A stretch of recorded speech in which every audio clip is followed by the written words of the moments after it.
Yo habría vivido en paz, pero mis enemigos me trajeron la guerra.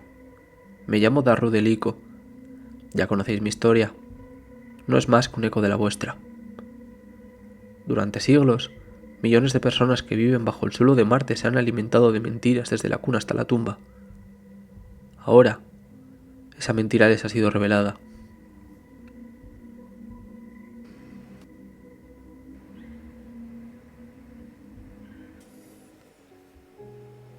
Muy buenos días, aulladores. Bienvenidos un día más a la Casa de Marte. Hoy vamos a analizar el capítulo 18, con discípulos. Un capítulo que, a decir verdad, creo que es bastante especial porque es la primera vez que vemos a todos los componentes de la Casa de Marte sentados a la misma mesa. Además, es en esta pieza donde aparecen ya absolutamente todos. Porque es aquí donde vamos a ver a Roque, aunque no hablemos con él. También vamos a ver otra vez a Antonia, vamos a ver de nuevo a Casio, vamos a ver de nuevo a Julián, a Sebro. Y también va a aparecer alguien que igual no es querido, pero sí que es recordado. Tito. Aunque en realidad creo que el protagonismo de este capítulo se lo roba Casio. No porque yo sea incapaz de fijarme en nadie más que no sea él, que puede que parte de culpa tenga, sino que además es que habla por los codos. Es que lo sientas en una mesa con otros 20 dorados y el que más va a hablar va a ser Casio. Y por eso mismo se roba todo el capítulo y tiene un protagonismo especial en este. Además, quiero decir que literalmente mi objetivo hoy, en este capítulo aquí, es que terminéis de escuchar el podcast queriendo a Príamo. Por favor.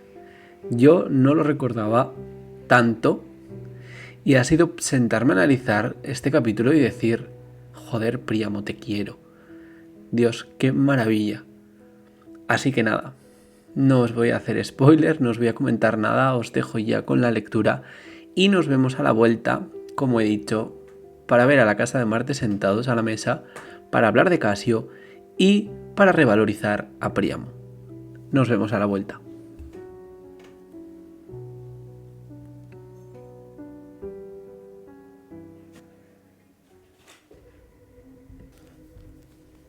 Capítulo 18. Con discípulos. Siento cómo se me encoge el estómago mientras camino entre los cuchicheos de la multitud hacia el comedor. Es majestuoso. Suelos de mármol, columnas y un holo cielo que muestra pájaros al vuelo al atardecer. El instituto no es lo que me esperaba. Según Augusto, las clases tienen que ser duras para estos doraditos. Contengo una risita despectiva. Que pasen todos un año en la mina. Hay 12 mesas, cada una con 100 servicios. Nuestros nombres flotan sobre las sillas en letras doradas. El mío flota a la derecha de la cabecera de una de las mesas. Es un lugar de honor, el primer reclutado. A la derecha de mi nombre flota una barra, a la izquierda un número 1. El primero que consiga 5 barras se convertirá en el primus de su casa. La barra es la retribución por un acto meritorio. Por lo visto, la alta puntuación que saqué en la prueba es mi primer reconocimiento. Maravilloso. Un canalla en cabeza para ser primus, dice una voz familiar. La chica del examen. Leo su nombre. Antonia Eusebero. Está dotada de una belleza cruel. Pómulos marcados, sonrisa altanera y mirada desdeñosa. El cabello largo, espeso y de oro como tocado por minas. Nació para odiar y para ser odiada. Un 5 flota junto a su nombre. Es la segunda puntuación más alta de la mesa. Casio, el chico a quien conocí en la prueba, está sentado en diagonal a mí. Un 6 reluce junto a su amplia sonrisa. Se pasa una mano por los rizos. Otro chico está sentado justo frente a mí. Un 1 y una barra dorada flotan junto a su nombre. A diferencia de Casio, que está recostado, este otro chico, Príamo, se sienta tan recto como una espada. Tiene un rostro celestial. La mirada alerta. El pelo perfectamente arreglado. Es igual de alto que yo, pero tiene los hombros más anchos. No creo que haya visto nunca un ser humano tan perfecto. Es como una maldita estatua. No estaba en la selección, según averiguo. Es lo que llaman un supremo. No pueden ser elegidos. Sus padres escogen la casa. Luego me entero de por qué. Su escandalosa madre, una mandataria de la casa de Belona, es la dueña de las 2 lunas de nuestro planeta. El destino nos une de nuevo, dice Casio con una risita. Y Antonia, amor mío, parece que nuestros padres han conspirado para que estemos juntos. Antonia le responde con desprecio. Recuerda que les dé las gracias. Antonina, esa malicia no es necesaria. Menea un dedo con gesto desaprobador. Sonríeme como una buena chica. Antonia hace una cruz con los dedos. Prefiero tirarte por la ventana, Casitito. Casio le lanza un beso. Antonia le hace caso omiso. Y bien, Príamo, parece que tú y yo tendremos que ser delicados con estos estúpidos, ¿eh? A mí me parecen unos tipos fenomenales, contesta Príamo con gazmoñería. Me da a mí que nos va a ir muy bien como grupo. Hablan en alta jerga. Si la morralla del reclutamiento no nos arrastra hacia abajo, buen señor. Señala al final de la mesa y empieza a ponerles nombres.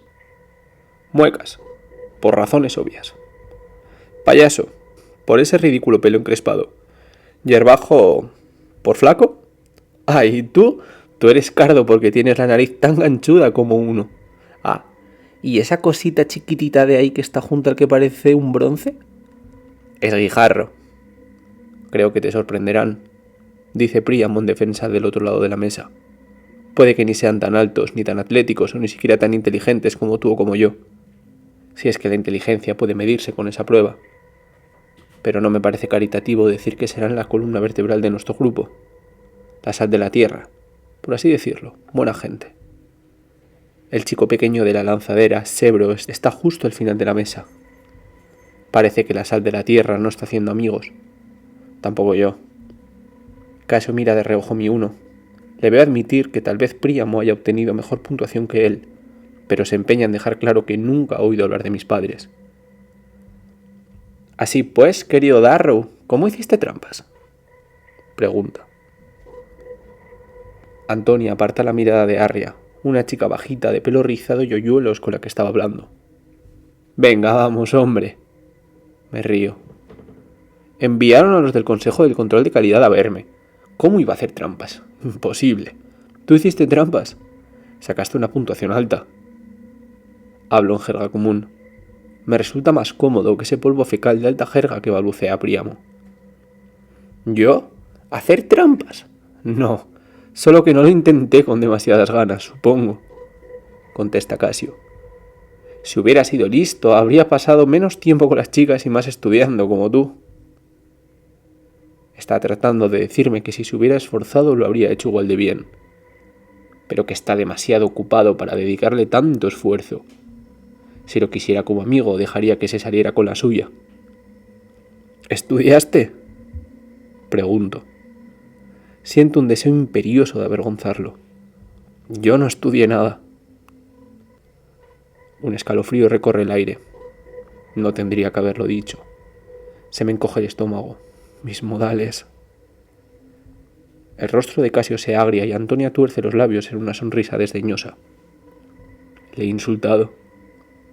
Príamo frunce el ceño. Si quiere una carrera en la flota, probablemente necesite el mecenazgo del padre de Casio Belona, hijo de un emperador. Mateo me lo machacó hasta la saciedad. Con qué facilidad se olvida. La flota es donde está el poder. La flota, el gobierno o el ejército. El gobierno no me gusta. No hace ni falta que lo diga, pero estos insultos son los que dan comienzo a los duelos. Siento el cosquilleo del miedo en la espalda cuando me doy cuenta de lo delgada que es la línea que no se debe traspasar. Casio sabe cómo batirse en duelo. En mi caso, esa no se cuenta entre mis recién adquiridas habilidades. Me destrozaría. Y a juzgar por su expresión, eso es lo que quiere hacer. Estoy de broma. Ladeo la cabeza hacia Casio. Venga, hombre, ¿cómo iba a sacar una puntuación tan alta sin estudiar hasta que me sangraran los ojos? Ojalá hubiera podido pasar más tiempo de juerga como tú. Al fin y al cabo, ahora estamos los dos en el mismo sitio. Pues sí que me ha servido de mucho tanto estudiar. Príamo asiente con aprobación ante esta ofrenda de paz. «Seguro que te dejaste los cuernos», exclama Casio con aire jactancioso, tocándose la cabeza para aceptar mi particular disculpa. No pensé que fuera a pasarlo por alto. Creía que el orgullo le cegaría demasiado para aceptar mi repentina disculpa. El dorado puede ser orgulloso, pero no es estúpido. Ninguno lo es. Debo tenerlo en cuenta. Después de eso hago que Mateo se sienta orgulloso. Coqueteo con una chica llamada Queen. Me gano la amistad de Casio y Príamo, quien lo más probable es que no haya dicho una palabrota en su vida. Y le doy la mano a una bestia enorme llamada Tito que tiene un cuello tan ancho como mi muslo. La estruja con fuerza, de manera intencionada. Le sorprende que casi le rompa la mano, pero vaya, se aprieta. El chico es más alto que Casio y que yo, y tiene la voz de un titán, pero sonríe cuando ve que mi apretón es, como poco, más fuerte que el suyo. Sin embargo, hay algo extraño en su voz, algo indudablemente despectivo. También hay un chico delicado llamado Roque que parece un poeta y habla como tal. Sus sonrisas son lentas y escasas, pero auténticas, peculiar. «¡Casio!», grita Julián. Casio se levanta y le pasa un brazo por el hombro a su hermano mellizo, que es más pequeño que él y más guapo. No me había dado cuenta antes, pero son hermanos, mellizos, pero no idénticos. Julián dijo que su hermano ya estaba en Agea. «Este Darrow no es lo que parece», dice Julián, que está sentado a la mesa con una expresión muy seria. Tiene un don para lo teatral. «No querrás decir que...». Casio se lleva la mano a la boca. Rozo con el dedo el cuchillo de cortar la carne. «Sí», asiente Julián con solemnidad. «No». Casio sacude la cabeza. «¿No será un hincha de los Jordan? Julián, dime que no. Darrow, ¿cómo es posible? Si nunca gana en la guerra simulada. Príamo, ¿lo estás oyendo?». Levanto las manos a modo de disculpa. «Una maldición de nacimiento, supongo. Soy un producto de mi educación». «Un brindis por los que llevan las de perder». Consigo que la mofa no asome a esas palabras. «Me lo confesó en la lanzadera». Julián se siente orgulloso de conocerme. Orgulloso de que su hermano sepa que me conoce. Busca la aprobación de Casio, y Casio es consciente de ello. Le regala un cumplido y Julián deja a los de la clase superior y se va a su asiento de clase intermedia en mitad de la mesa, con una sonrisa satisfecha y con los hombros bien altos. No pensé que Casio perteneciese al grupo de los amables. De los que conozco, solo Antonia muestra su desprecio hacia mí sin tapujos. No me mira como los demás presentes en la mesa. De ella solo obtengo una repulsa distante. Tan pronto se está riendo o coqueteando con Roque como cuando nota que la miro se vuelve fría como el hielo. El sentimiento es mutuo. Mi dormitorio parece sacado de un sueño. Hay una ventana revestida de ribetes dorados que da al valle. Una cama repleta de sedas, edredones y satén. Me tumbo y viene una masajista rosa que se queda una hora masándome los músculos. Después vienen otras 3 flexibles rosas para atender mis necesidades. Las envío a la habitación de Casio. Para calmar la tentación me doy una ducha fría y me sumerjo en una holoexperiencia de un minero de la colonia minera de Corinto. El sondeinfiernos protagonista de la holoexperiencia es menos habilidoso que yo, pero el repiqueteo metálico, el calor simulado, la oscuridad y las víboras me resulta tan reconfortante que acabo anudándome mi antigua cinta púrpura sobre la frente. Llega más comida. Lo de Augusto solo era palabrería. La boca llena de exageraciones. Esta es su versión de la penuria. Me siento culpable cuando me quedo dormido con el estómago lleno, agarrando el medallón con la flor de Eo en su interior. Mi familia se irá a la cama hambrienta esta noche. Susurro el nombre de Eo. Saco la cinta conyugal de mi bolsillo y la beso. Siento el dolor. Me la robaron. Pero ella se lo permitió. Ella me dejó. Me dejó para traerme lágrimas, dolor y anhelo. Me abandonó la rabia y no puedo evitar odiarla durante un momento. Aunque después de ese momento solo queda amor. Eo. Susurro y el medallón se cierra.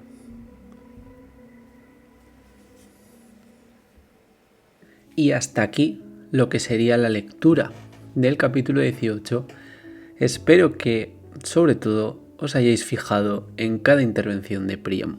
Pero bueno, más adelante, cuando lleguemos ahí en el análisis, creo que os las voy a leer otra vez para que os quede claro el por qué creo que es tan buen dorado y tan buena persona, sinceramente. Creo que es un líder que deberíamos de tener como ejemplo.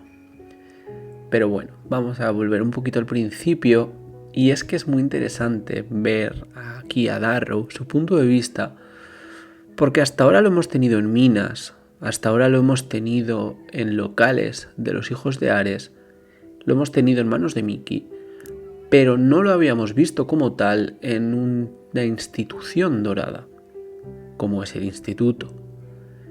Y aquí es muy interesante porque vimos en el capítulo anterior que Augusto les decía que iban a estar privados de lujos y libaciones. Y es curioso o interesante, como decía, verlos sin estos lujos, ya que al ser la clase dominante de la pirámide social, los dorados sin ellos se sienten fuera de lugar. Sin embargo, a diferencia de las minas, para un rojo eso sería el valle.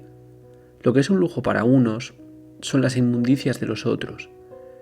Y esto es curioso y me ha parecido muy interesante empezar por aquí, aparte de porque es justo al comienzo del capítulo, porque al final es un poquito lo que nos quiere transmitir el autor. Esta diferencia de clases en este momento justo aquí se hace muy palpable, muy visible, y es tan simple como un edificio. Y la sensación que provoca para unos y la sensación que provoca para otros. Como podemos ver, aquí nada más empieza el capítulo, porque al final este capítulo versa alrededor de una cena, llega a lo que es la mesa, donde se tienen que sentar, y en esta mesa todas las posiciones están ya ordenadas. Y es que para los dorados el orden importa, porque les favorece, como ya sabemos. Así se sigue manteniendo su imperio, por lo que en el instituto no iba a ser menos. Ser seleccionado en primer lugar, como fue el caso de Darrow, te posiciona en la cabecera, y luego el orden depende de esa selección. Las pruebas, las cuales vimos en el capítulo 15, sirven para entrar en el instituto, para saber si eres apto, pero si despuntas, si brillas, también te brindan esta ventaja, estar a un punto más cerca de convertirte en primus, partir ya no de la misma base que el resto, sino con el pie derecho más adelantado. Luego un detalle que me ha gustado y que me ha parecido interesante de traer es que se menciona por ejemplo a Midas cuando está describiendo a Antonia. Dice que parece que Midas le ha tocado. Y es que Midas fue un rey de la mitología griega, el cual tenía el poder de convertir en oro todo lo que tocaba en sus dedos. Y me ha parecido un detalle muy bonito porque cuando hablamos de la ambientación romana, no es solo que haya actos iguales, que haya un mismo sistema esclavista, que los edificios sean iguales, sino también el autor, a la hora de hacernos paralelismos, comparaciones o metáforas, utiliza ese recurso. Y eso hace que al final su pluma sea mucho más inmersiva, como es en este caso. Ya que al final realmente si tú no sabes quién es Midas, dice, al ser tocado por Midas, al final no pasa nada, porque tú es algo que no aprecias y ya está. Porque el sentido o lo que quiere representar, tú ya lo sabes por el resto de la descripción. Sin embargo, si te da por buscarlo o si simplemente sabes quién fue Midas, es muy bonito ver ese pequeño detalle. Luego además podemos ver que ya cuando llegan y se sientan a la mesa, se empiezan a ver un poquito el orden en el que fueron elegidos o la posición en la que están dentro de la casa de Marte. Y es aquí donde podemos ver que tanto Antonia como Casio y Darrow están bien posicionados. Y esto es bastante diciente acerca de las características que se reconocen o que se premian, ya que si en algo coinciden estos personajes es en el valor, en la valentía, la tenacidad, aunque con muchos otros aspectos lo importante es para qué los utilices, o cómo.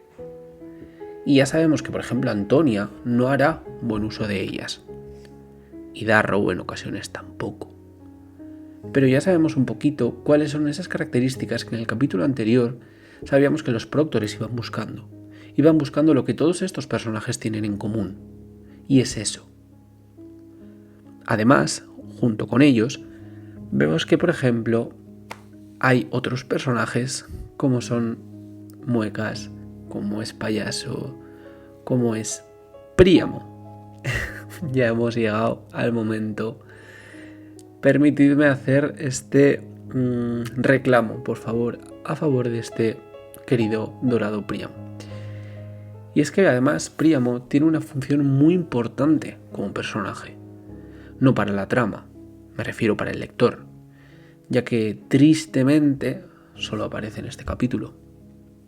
Pero se le presenta como el dorado ideal, precioso, elegante y perfecto, un dorado de hierro. En este caso incluso se le compara con Casio, quien tiene los mismos atributos que él, pero está más relajado. Está acostumbrado a la buena vida y alejado de esas normas de etiqueta que Mateo le enseñó a Darrow. Pero no Príamo. Príamo las cumple a rajatabla. Sin embargo, sabemos que no superará el paso.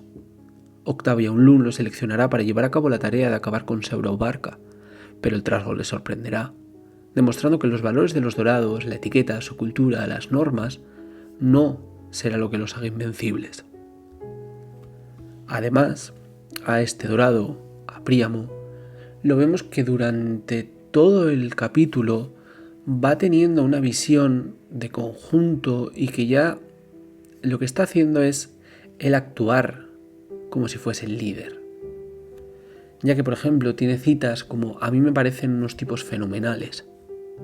Me da a mí que nos va a ir muy bien como grupo.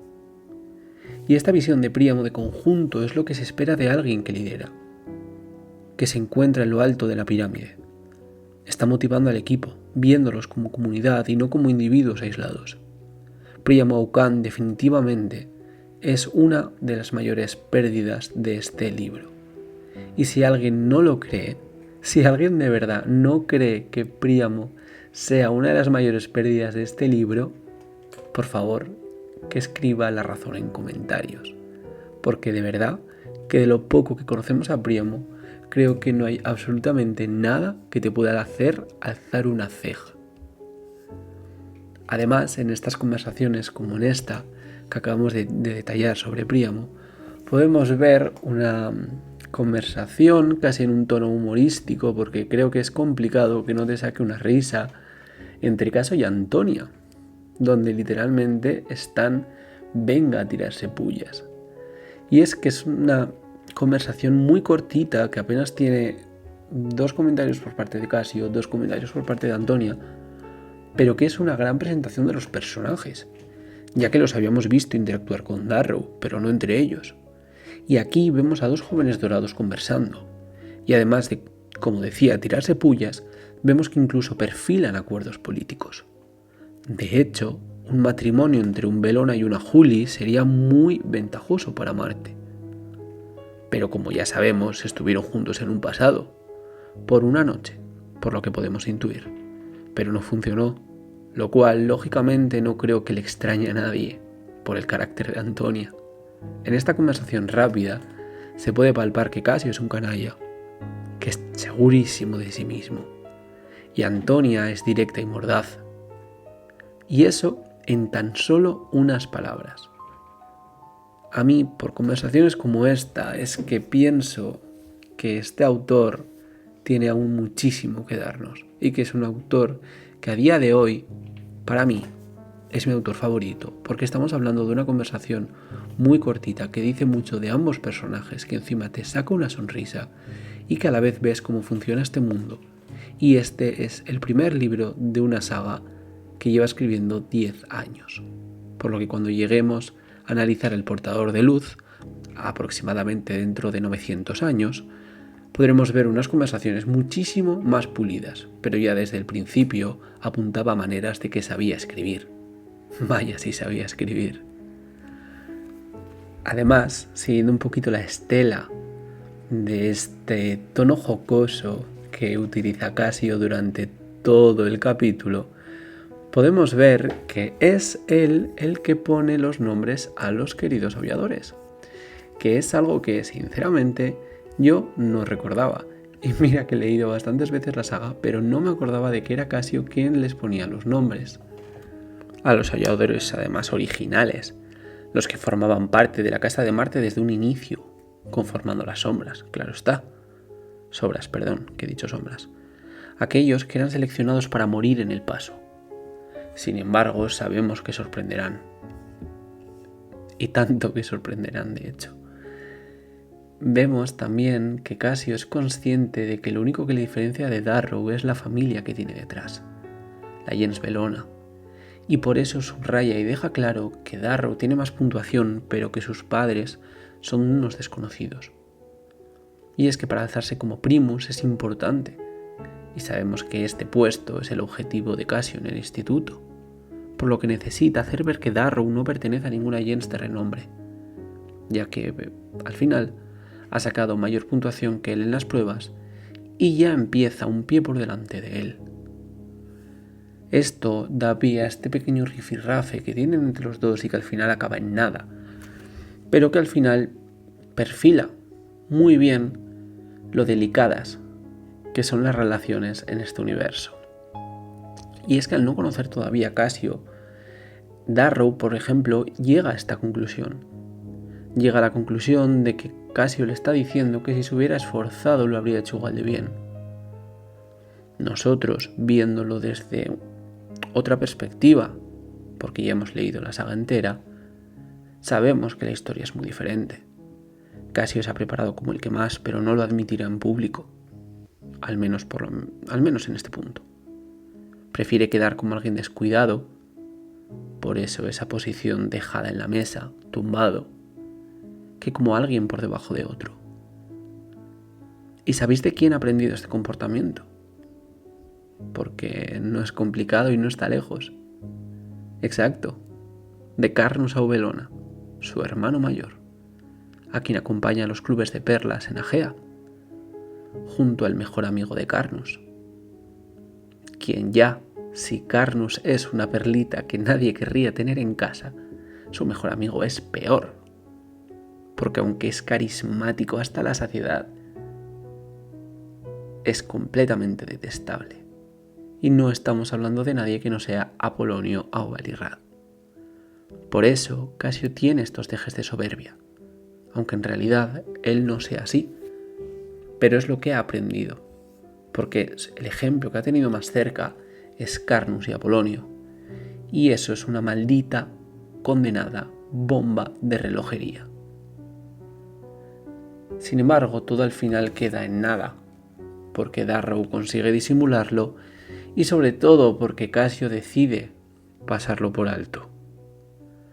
Pero al final es que en este caso tenemos sentados a la mesa de la Casa de Marte a muchos dorados, y ni uno de ellos es igual a otro. Antonio es cruel, Casio es honorable, Príamo es perfecto, Sebro es particular, pero Darrow lo sigue metiendo en el mismo saco, y es por eso que piensa en un momento que Casio no le va a perdonar. Y ese será un problema que tendrá que resolver en un futuro. Pero para hacerlo, primero tendrá que conocerlos a todos. Y hablando también de dorados particulares, por decirlo de alguna manera, que están sentados en esta mesa, tenemos también a Tito. Tito, que yo pensaba que no era mencionado tan pronto. Y es que Tito es probablemente lo que Darrow hubiera sido sin el trabajo de Dancer o Mateo, sin tener como objetivo el sueño de Eo. Sabemos que Tito es otro rojo infiltrado, obra de Harmony, y ésta lo ha tallado a su imagen y semejanza. Como lector podemos pasar por alto que ambos se dan un fuerte apretón de manos, porque nada hay más fuerte que las manos de un son de infiernos. Pero está. En el capítulo esa puntualización se hace. Y por ejemplo, de Casio no se habla de sus manos. De Roque no se habla de sus manos. De Tito sí. Ahí está el detalle Y ahí está el hecho de que el autor haya decidido escondernos esto desde aquí. Hablando de Roque, podemos palpar que incluso su presentación es misteriosa, intrigante. Con otros personajes no tendremos apenas dudas. Sabremos cómo actúan, pues lo harán de frente. Pero Roque no. Él siempre nos tendrá en duda, hasta que decida posicionarse. Y vaya cuando lo haga. Porque si no os acordáis cuál es la primera vez que se posiciona Roque, fue al final de Hijo Dorado. Una de las mejores partes que creo que tiene este capítulo, y apenas son realmente 2 líneas, es la réplica que Darrow le hace a Casio, en la que él dice así: una maldición de nacimiento, supongo. Soy un producto de mi educación, un brindis por los que llevan las de perder. Y es que le está contestando acerca de su preferencia por un equipo, defendiéndose. Pero en realidad les está hablando de quién es él. El subtexto que tiene es enorme. Es producto de su educación de rojo y está acostumbrado a perder, porque en 700 años nunca ha triunfado una revolución. Es que sin duda, para mí, es de las mejores citas del capítulo. Luego también, un aspecto que me ha parecido que es muy necesario que esté aquí en este capítulo y que realmente podría poner la mano en el fuego perfectamente a que el autor lo ha metido por eso, es el encuentro que tienen Casio y Julián, la breve conversación que tienen y la reflexión que hace Darrow. Ya que al final, sin esa reflexión, nosotros como lectores podemos no caer en esto. Sin embargo, el momento en el que nuestro punto de vista se da cuenta es cuando el autor nos está diciendo: hey, he parado la narración solamente para que te quedes con esto. Entonces, hay que prestar atención a estas cositas. Y es que esta faceta familiar de Casio, protectora, choca con la fachada canalla que proyecta, y se convierte en el primer puente entre Casio y Darrow. El segador respeta mucho a la familia, la institución, porque los rojos están condicionados para ello, y al ver que Casio también se fija en que no son tan diferentes. Aunque los dorados son individuales, este tiene preferencia por la familia, aunque sea la suya propia, y esto Darrow lo respeta, aprecia e incluso valora.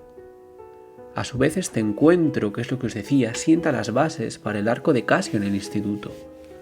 El lector necesita ver a los hermanos juntos, más que nada para poder después comprender su dolor, para comprender su rabia y comprender los motivos que le llevan a hacer todo lo que hace, lo cual analizaremos en futuros capítulos, porque a partir de ahora, ya una vez pase el siguiente capítulo, que ya es el paso, o sea, literalmente he acabado el análisis y tenía el libro al lado, he pasado la hoja y he dicho: fuck, venía ya, esto es ya. 19, el paso, o sea que oficialmente estamos dentro del instituto y ya sí que va a ser un absoluto no parar hasta Hijo Dorado, porque no recuerdo que hubiese más de 2 capítulos sin una pausa. O sea que ya las pocas páginas que quedan, porque tampoco queda mucho del libro, va a ser un no parar, señores y señoras, aulladores y aulladoras. Así que sentaos, coged fuerza y vamos allá con lo que resta de temporada. Volviendo ya para terminar, tenemos esta última escena donde Darrow está en su cuarto, donde van las rosas, los manda al cuarto de Casio para tener un detalle con él, y donde él reflexiona mientras ve en la holoexperiencia cómo trabaja un son de infiernos y él se siente que vuelve a su hogar. Aquí es donde él al final reflexiona sobre Eon de nuevo, y podemos ver que lo hace de otra manera, y es que incluso culpa a Eo de su propia muerte. Esto es un paso más en su aceptación, y es que ha dejado de buscar a los culpables fuera, pues sabe que si no hubiera cantado solo la hubieran azotado, y que los dorados solo cumplían con la ley, y ha comprendido que Eo también tiene parte de culpa, al igual que la tuvo su padre, lo cual no quita que su motivo sea lícito o que su sueño sea justo. ni que quiera seguir buscando justicia o venganza. Pero lentamente está madurando y al hacerlo está comprendiendo la parcela de culpa que tiene cada uno. Y esto me parece súper interesante porque estamos en el capítulo 18. Eo murió en el capítulo 6. En tan solo 13 capítulos ya hemos visto estos pequeños pasos adelante y estos pequeños cambios en el arco de Darrow. Y esto, sobre todo, junto a la facilidad que tiene el autor para darles dobles sentidos y subtexto a la conversación de antes, a presentarnos a los personajes de distinta manera y a diferenciarlos y a que cada uno tenga su personalidad, su autonomía, su carisma, su ausencia de carisma, sus gustos que son palpables incluso. Por esto, esta obra tiene tanto valor. Así que después de esto ya lo dejamos por hoy. Hasta aquí lo que sería el análisis del capítulo 18. Es que me sale una sonrisa al pensar que literalmente estamos ya en el paso, porque me acuerdo perfectamente que el día que hice el primer capítulo Son de Infiernos era como, fuck, ahí está el paso. Quiero decir, son 19 semanas, queda como media vida. Pues no, hemos llegado. La semana que viene nos vamos al paso, con todo lo que ello conlleva. Un capítulo que a mí siempre me ha puesto personalmente muy triste, porque me parece que es todo terriblemente... Es que no tengo ni el adjetivo. O sea, es un maldito despropósito todo lo que se hace. Así que nada, sobreviviremos al paso, nos llevaremos nuestro anillo la semana que viene y ya oficialmente podremos decir que somos parte del instituto. Así que nada, nos vemos el domingo que viene para hablar sobre Darrow, para hablar sobre Julián y seguro que en algún momento nos acordamos sobre Príamo, nos acordamos por ejemplo de Sebro. Así que nada, nos vemos, un abrazo muy muy fuerte, muchísimas gracias por haber llegado hasta aquí y como siempre ya sabéis, pera ad astra. Un abrazo.